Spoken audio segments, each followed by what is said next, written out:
هادو آلات بريوات تقدروا تجربوا مزيج من الحلو والمالح، ساهلين في التحضير وكيجيو معلكين. تبعوا معايا الوصفه. خديت 3 الحبات ديال البصله كبار اللي شلطتهم وضفت عليهم طريفات ديال الدجاج، ديروا اللي عندكم، جعويدات ديال القرفه، شويه ديال السكنجبير، البزار، خرقوم، شويه ديال الملحه، شويه ديال السمن وزيت الزيتون والربيع وشويه ديال الثومه بودر.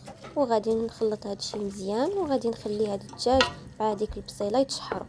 وهنا درت اللوز يتقلى باش غادي نهرمشو من بعد ما تشحرات البصله مع الدجاج. دابا غادي نمرقو بالماء، غادي نطرق الكوكوط ونخلي الدجاج يطيب مع البصله مزيان. ها هو هنايا الدجاج من بعد ما طاب. دابا غادي نحيدوه. هنايا البصله كيف ما كتشوفوا من بعد ما تقلات مزيان ما بقاش فيها الماء.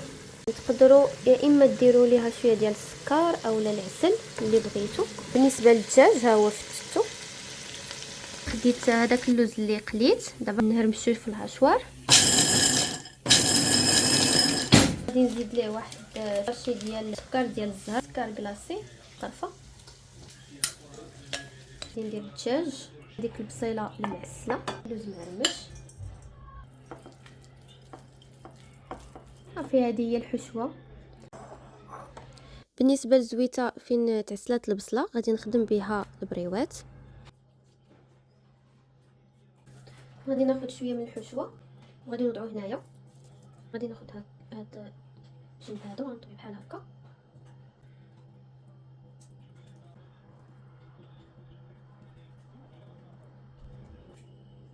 كيجي هكا الشكل ديالهم. دابا غادي نسخن الفران وغادي ندخل هاد البريوات هادو باش تحمر هذيك الورقه ديال البسطيله وتكرمل. وهنا من بعد ما خرجتهم من الفران كيجي هذا هو الشكل ديالهم. تقدروا تزينوهم بسكر كلاصي، القرفه ولا اللوز والعسل، كيبقى على حسب الذوق ديالكم. راهم كيجيو معلكين ومقرملين بالصحه والراحه.